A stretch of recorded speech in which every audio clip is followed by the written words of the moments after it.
ไปดีเหรอครับใช่ไหมพอ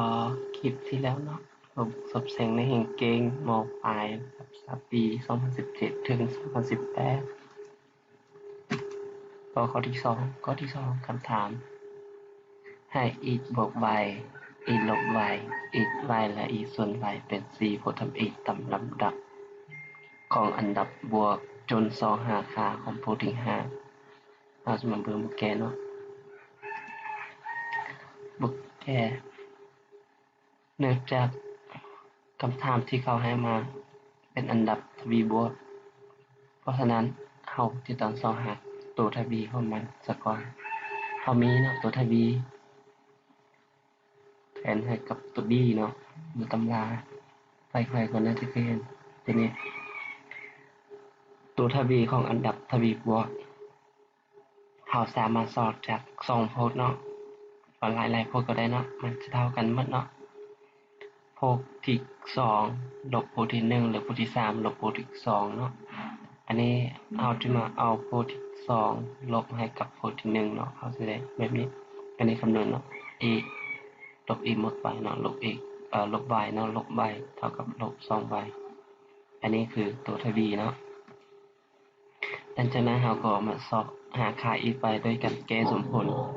จากโพจน์ที่3ในโพจน์ที่4เนาะโพจน์ที่3และโพจน์ที่4โพจน์ที่3ของเรามันเท่ากับโพจน์ที่1บวกกับ 2d เนาะและโพจน์ที่4ของเราจะเท่ากับโพจน์ที่1บวกกับ 3d เนาะโพจน์ที่3ของเราที่เขาให้มาแม่ง x by เนาะแล้ว x by ตัวนี้เท่ากับว่า a1 เนาะอันนี้เนาะโพจน์ที่1เนาะบวกให้กับ 2d เนาะ 2d แต่ว่าตัวทวีของเราแม่นลบ 4y แล้วคูณ2คูณ2เป็น4แล้วก็ลบ 4y เนาะเราจะได้ x y เท่ากับ x ลบ 3y เนาะตัวนี้เนาะ y ลบ 4y เท่ากับ 3y เนาะอันนี้หมายเป็นสมมุติที่1ต่อมาพบที่ 4 ก็คือเดียวเนาะพบที่ 4 คือเดียวกับพบที่พบที่3แต่ว่ามันต่างกันตัวนี้เป็น 3d เนาะพบที่ 4 เขาให้มาแม่น x ส่วน y เนาะ x ส่วน y มันเท่ากับพบที่1เนาะลบให้กับพบที่3d 3d d เฮาตัวนี้3คูณ2เท่ากับ6เนาะลบ 6y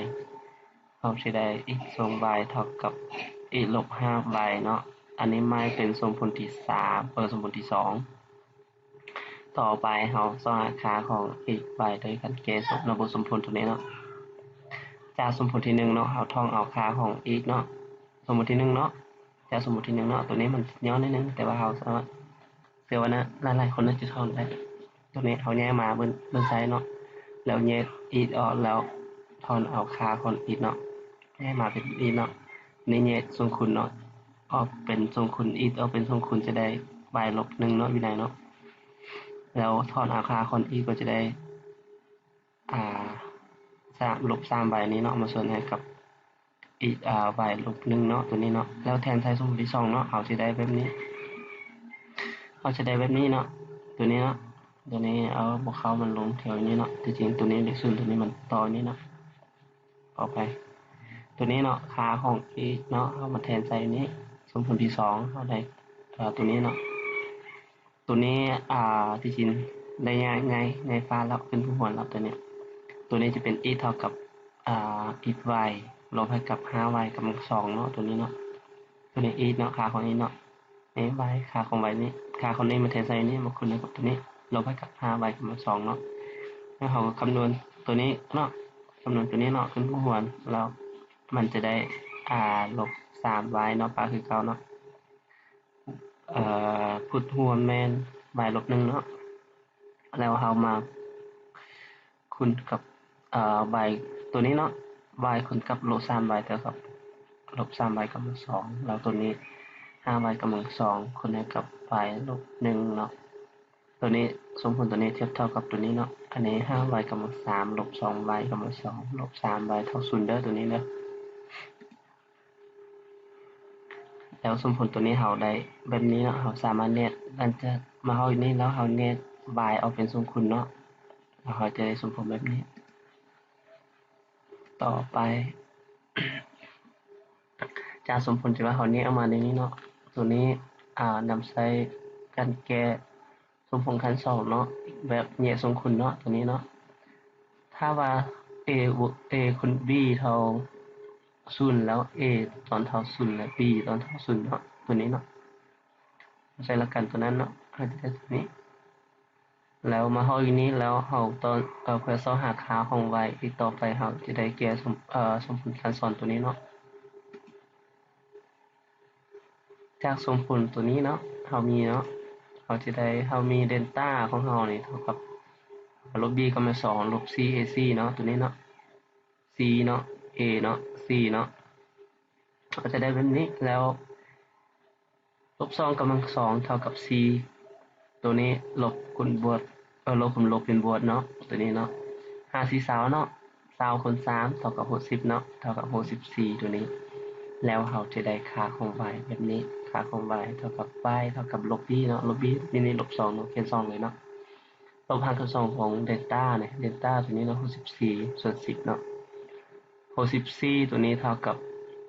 ถอนหารออกมาได้8เนาะแต่64เนาะ